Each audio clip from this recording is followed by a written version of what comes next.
যদিও গোটা বিশ্বে মুসলমানেরা মার খায়, কিন্তু বিজয় হবে ইসলামের, ঠিক কিনা? স্যামুয়েল হান্টিংটন একটা বই লিখেছে, দ্য ক্ল্যাশেস অফ সিভিলাইজেশন, সভ্যতার সংঘাত। সেখানে তিনি দেখিয়েছেন এই সভ্যতা ওই সভ্যতা ওই সভ্যতা। তিনি বলেছেন পৃথিবীতে অনেক সভ্যতা এসেছে, চলে গিয়েছে, অনেক ধর্ম জেগে উঠেছে, থেমে গিয়েছে। সর্বশেষ এসে গবেষণা করে বলেছে সর্বশেষ এমন একটা ধর্ম ডমিনেট করবে যেটা এমন ভাবে দাঁড়াবে গোটা বিশ্বের সব রাজকীয় মসনদগুলোকে চুরমার করে তার পতাকা গাড়বে, আর এই পতাকার মধ্যে লেখা থাকবে লা ইলাহা ইল্লাল্লাহ মুহাম্মাদুর রাসূলুল্লাহ। এই ইসলামের বিজয়, এটাকে আর কেউ থামায় রাখতে পারবে না। জোরে কোন ঠিক কিনা? গোটা বিশ্বে সবচেয়ে বেশি নির্যাতিত মুসলমানেরা, ঠিক কিনা? কাশ্মীরে মাইর খায় কে? মুসলমান। ফিলিস্তিনে মাইর খায়, ইরাকে মার খায়, তারপরে মায়ানমারে মার খায়, বাংলাদেশেও মার খায়, চীনের উইঘরে মার খায়। গোটা বিশ্বে মুসলমানেরা মার খায়, কিন্তু সব ধর্মের লোকেরা তাদের ধর্ম রেখে দিয়ে ইসলাম ধর্মের ভেতরে ঢুকে যাচ্ছে। সুবহানাল্লাহ। ইউরোপ আমেরিকাতে এর ধারাবাহিকতা বাড়ছে, প্রতিনিয়ত কালিমা পড়ে লোকজন মুসলমান হচ্ছে। যুবক যুবক ছেলেরা এখন টাকনুর নিচে আর কাপড় পরে না, উপরে কাপড় পরে। তারা দাঁড়িয়ে দাঁড়িয়ে দাড়ি রাখা, টাকনুর উপরে কাপড়, ছোট্ট কোরআনের কপি নিয়ে আর গেঞ্জি পরে দাঁড়ায়। গেঞ্জির পেছনে লেখা থাকে মোহাম্মদ, MUHAMMAD। কি হয়?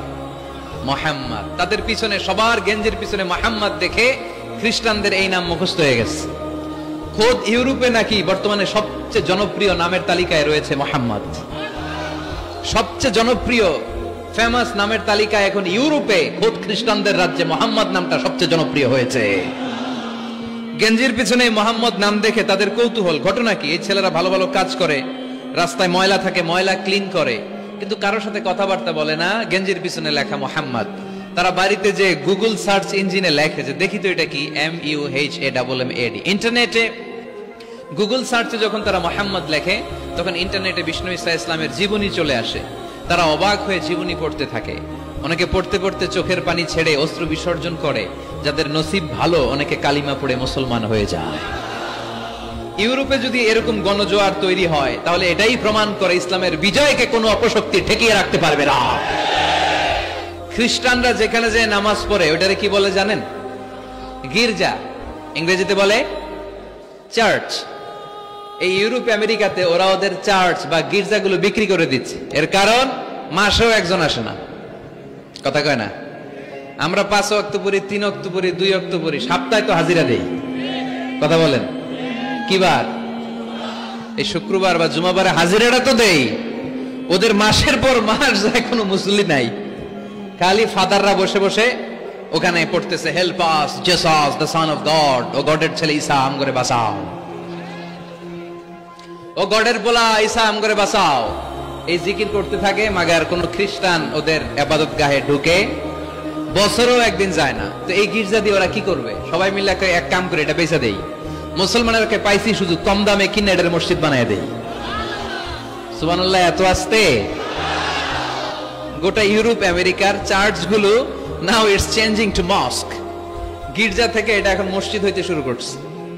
আমাদের সুইজারল্যান্ডে মুসলিম কমিউনিটি আছে, জার্মানিতে আছে, অস্ট্রিয়ায় অনেক বাংলাদেশি, ইটালি আরেক বাংলাদেশ। ইটালিতে প্রোগ্রামের জন্য কমসে কম 50টা প্রোগ্রাম চেয়েছে আমার কাছে, যে হুজুর আপনি যদি আসেন 1 মাসের কমে আইসেন না, তাইলে খবর আছে আপনার। বাংলাদেশের নাকি যত থানা ইটালিতে ততটা সমিতি আছে। যতগুলো থানা ততগুলো সমিতি, ততগুলো অর্গানাইজেশন। সবাই আমারে ধরে রাখছে আপনার ইউরোপ সফর করলে ইটালি না আসলে খবর আছে। তো ওখানে এই যখন খ্রিস্টানরা ওদের ইবাদত গাহে যায় না, কম দামে এরা বেচে দেয়, আর এগুলোরে মুসলমানরা পলিশ করে একটা মিনার লাগাই দিয়ে মসজিদ বানায় ফেলে। প্রতিনিয়ত সেখানে আজান হচ্ছে, আল্লাহর ধ্বনি উচ্চারিত হচ্ছে, ইসলামিক সেন্টার হচ্ছে।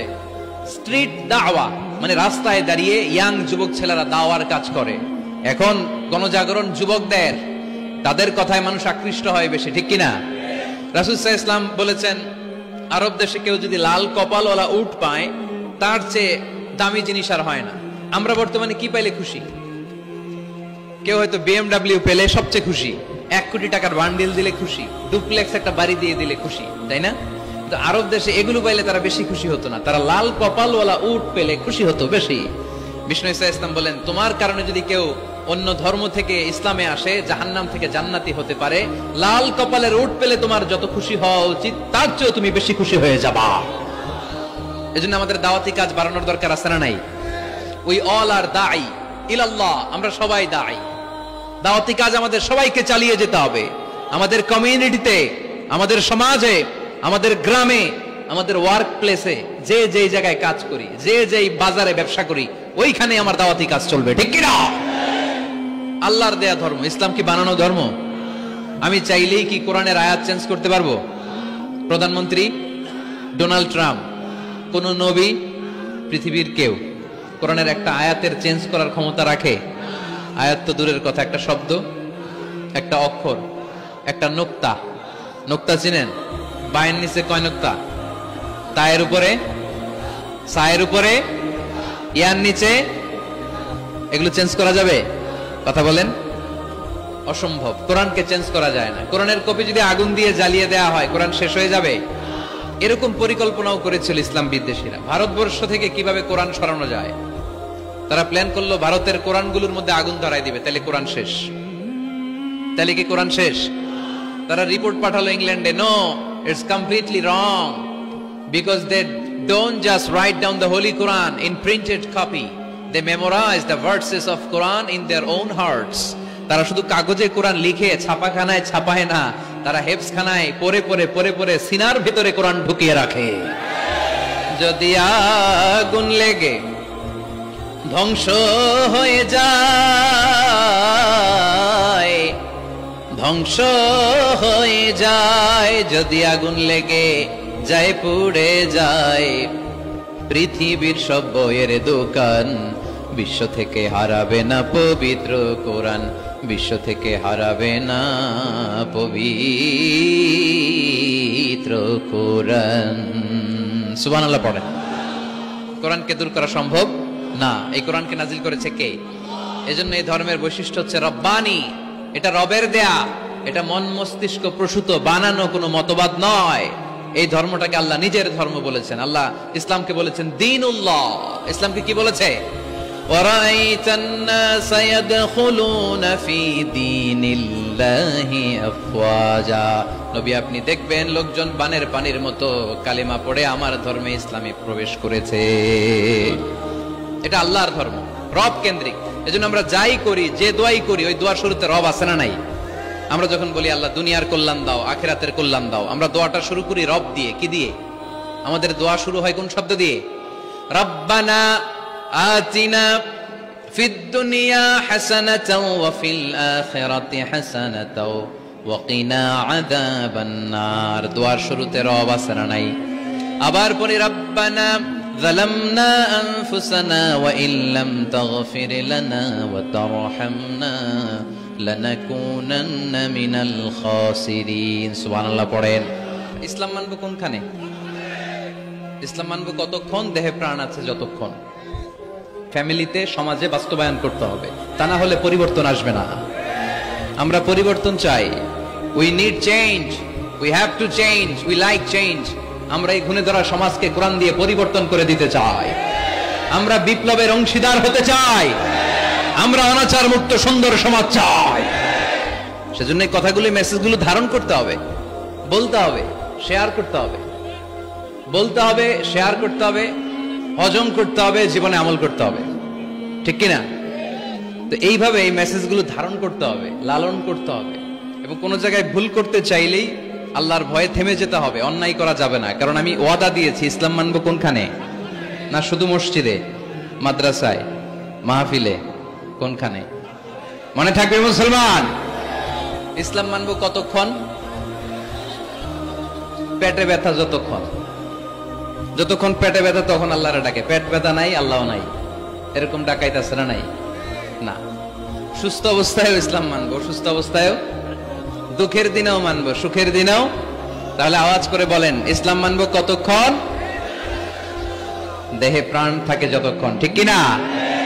এজন্য রাব্বুল আলামিন বলেন, ومن يبتغ غير الإسلام دينا فلن يقبل منه وهو في الآخرة من الخاسرين। ইসলাম ছাড়া অন্য কোথাও যে শান্তি তালাশ করে, ইসলাম ছাড়া অন্য কোন ধর্ম যে তালাশ করে তার কোনো কিছুই আল্লাহ কবুল করবে না। আর আখেরাতে লোকটা হবে হায় হায় কোম্পানির ম্যানেজার। কি কোম্পানি? মানে হায় হায় করবে, হায় হায় হায় হায় হায়, কি করলাম, কোন নেতার পিছনে ছুটলাম, কেন গানের কনসার্টে গেলাম, কেন মদের আড্ডাখানায় গেলাম, কেন কোরআনের মঞ্চে গেলাম না, কেন তাফসীর মাহফিলগুলোতে বাধা দিলাম, কেন ইসলামের আওয়াজগুলোকে আটকে দিতে চাইলাম। হায় হায় করবে, হায় হায় করবে, আফসোস করবে, কিন্তু সেদিন তাদের আফসোসে কোনো লাভ হবে। Whoever seeks anything except Islam, that will be not accepted and he will be the loser in akhirah. ইসলাম ছাড়া যে অন্য কিছু তালাশ করে সেটা কবুল হবে না, আর সে হবে লুজার। লুজার মানে যে সব হারাইছে, আর গেইনার মানে যে সব পেয়েছে। আমরা কি লুজার হব না গেইনার? মাশাআল্লাহ, এই তো বুঝতে পেরেছেন, আমরা গেইনার হতে চাই। যারা জান্নাতে ঢুকতে পারে তারাই গেইনার, ঠিক কিনা? আমরা এখানে যেমনি একসাথে বসে গেইনার হয়েছি, জান্নাতেও যেন একসাথে বসতে পারে, আল্লাহ তৌফিক দান করো। তাহলে ইসলাম ছাড়া অন্য কিছু মানি না, বলেন ইসলাম ছাড়া অন্য কিছু মানি না, মানবো না। নাহনু কওমুন আ'আজ্জানাল্লাহু বিল ইসলাম, আমরা তো এমন জাতি যে জাতিকে আল্লাহ ইসলাম দিয়ে সম্মান দিয়েছে। ফাইন ইবতাগাইনাল ইজ্জাতা বিগাইরিহি আদাল্লানাল্লাহ, ইসলাম ছাড়া অন্য কোথাও যদি আমরা সম্মান তালাশ করি আমাদেরকে অপমান করবে কে? আমাদের সম্মান তাহলে কোন জায়গায়? ইসলামে। বুক ফুলিয়ে সব জায়গায় বলা যাবে আমি মুসলমান। পৃথিবীর যেই দেশেই যান, যে কোনো জায়গায় দাঁড়ান না কেন, বুক ফুলিয়ে বলতে হবে I M A Muslim, I proud of it, আমি মুসলমান, আমার ধর্মের নাম কি? ইসলাম। এটা সাহসিকতার সাথে বলতে হবে। এবং আল্লাহ বললেন ইসলামকে তোমাদের ধর্ম বানিয়ে আমি আল্লাহ খুশি, ইসলামকে আমি সব নবীদের ধর্ম বানিয়ে খুশি। সুবহানাল্লাহ পড়েন। আমাদের ধর্মের নামই ইসলাম, বিষয়টা কি এমন না? সব নবীর ধর্মের নামই ছিল। আদম আলাইহিস সালামের ধর্মের নাম, মুসা আলাইহিস সালামের, ঈসা আলাইহিস সালামের, মুহাম্মদ সাল্লাল্লাহু আলাইহি ওয়াসাল্লামের। তার প্রমাণ আল্লাহর কোরআন। রব্বুল আলামিন বলেন মা কানা ইব্রাহিমু ইয়াহুদিয়াও ওয়ালা নাসরানিয়াও ওয়ালাকিন কানা হানিফাম মুসলিমা। আমার ইব্রাহিম ইহুদি ছিল না, নাসারা ছিল না, আমার ইব্রাহিম ছিল পাক্কা মুসলমান। সুবহানাল্লাহ পড়েন। ইব্রাহিম আলাইহিস সালাম কি ছিল? পাক্কা মুসলমান। তো ওনার ধর্মের নাম যদি ইসলাম না হতো উনি মুসলমান হইতে পারতেন? জোরে বলেন। তার মানে সব নবীদের ধর্মের নাম কি? ইসলাম। কিন্তু মজার ব্যাপার হলো কোন নবীর সময়কালেই আল্লাহ তাআলা ইসলামকে পরিপূর্ণ করেন নাই, করেছেন আমাদের নবীর সময়ে। পড়েন সুবহানাল্লাহ। দিনটা ছিল জুমাবার, আরাফার ময়দান। বিশ্বনবী ভাষণ দিচ্ছেন। ইন দ্য মিন টাইম আল্লাহ তাআলা কালামুল্লাহ মাজিদের আয়াত নাজিল করলেন। আল ইয়াউমা আকমালতু লাকুম দীনাকুম ওয়া আতমামতু আলাইকুম নি'মাতি ওয়া রাদিতু লাকুমুল ইসলাম দীনা। আজ আমি তোমাদের নিয়ামতকে পরিপূর্ণ করলাম, ইসলামকে পরিপূর্ণ করে দিলাম, কমপ্লিট করে দিলাম। ইসলামকে তোমাদের ধর্ম হিসেবে নির্ধারণ করে আমি আল্লাহ খুশি হয়ে গেলাম। সুবহানাল্লাহ পড়ে। ইসলামকে আমাদের ধর্ম বানিয়ে খুশি কে? কিন্তু আমরা তো খুশি না। আমরা খুশি? কথা বলেন। আপনারা যে খুশি এটাও জোরে কইতে পারলেন না। ইসলামকে ধর্ম হিসেবে পেয়ে আমরা খুশি না বেজার? আমরা খুশি। প্রত্যেক নামাজ শেষে কিন্তু এই ঘোষণাটা দেই, অর্থ বুঝি না তাই বুঝতে পারি না। আমরা বলি প্রত্যেক নামাজের পরে রাদিতু বিল্লাহি রাব্বা ওয়া বিল ইসলামি দীনা ওয়া বি মুহাম্মাদিন রাসূলা। আল্লাহ তোমারে রব হিসেবে পেয়ে আমরা খুশি, নবীকে আমাদের নবী হিসেবে পেয়ে খুশি, মুহাম্মদ সাল্লাল্লাহু আলাইহি ওয়াসাল্লামকে, আর ইসলামকে ধর্ম হিসেবে পেয়ে আমরা খুশি। চিল্লায় পড়েন সুবহানাল্লাহ। আল্লাহ নিজেই ঘোষণা দিয়েছেন তোমরা খুশি হও আর না হও, আমি ইসলামের বিজয়কে পৃথিবীতে প্রতিষ্ঠিত করে দেব। গোটা বিশ্বব্যাপী আপনি নিউজ পড়েন, দেখবেন যে প্রতিদিন কালিমা পড়ে লোকজন মুসলমান হয়। এরকম আছে না নাই? এই ইসলামের জয় জয়কার দেখে ইসলাম বিরোধীদের আজকে মাথা গরম, এদের মাথা গরম। এরা চায় না ইসলামের বিজয় হোক।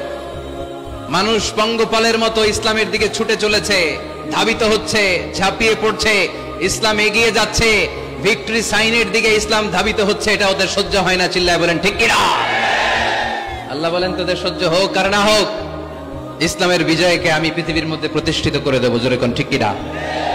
ইন্নাল্লাহা যাওয়ালি আল আরদা, আল্লাহ তাআলা পৃথিবীকে আমাকে ছোট করে দেখালেন। বিশ্বনবী বলেন ফারাইতু মাশারিকাহা ওয়া মাগারিবাহা, আমি পৃথিবীর প্রাচ্য পাশ্চাত্য সবটা দেখেছি, আর আমি নবী যতদূর দেখেছি ততদূর আল্লাহু আকবারের ধ্বনি পৌঁছে দিবে কে? কেউ ঠেকায় রাখতে পারবে? পারবে না। এজন্য ইসলাম পেয়ে আমরা খুশি না বেজার? ইসলাম হচ্ছে সময়ের অপরিহার্য বাস্তবতা। আপনি যদি সমাধান চান জীবন সমস্যার, ইসলামের ভেতরে সমাধান আছে না নাই?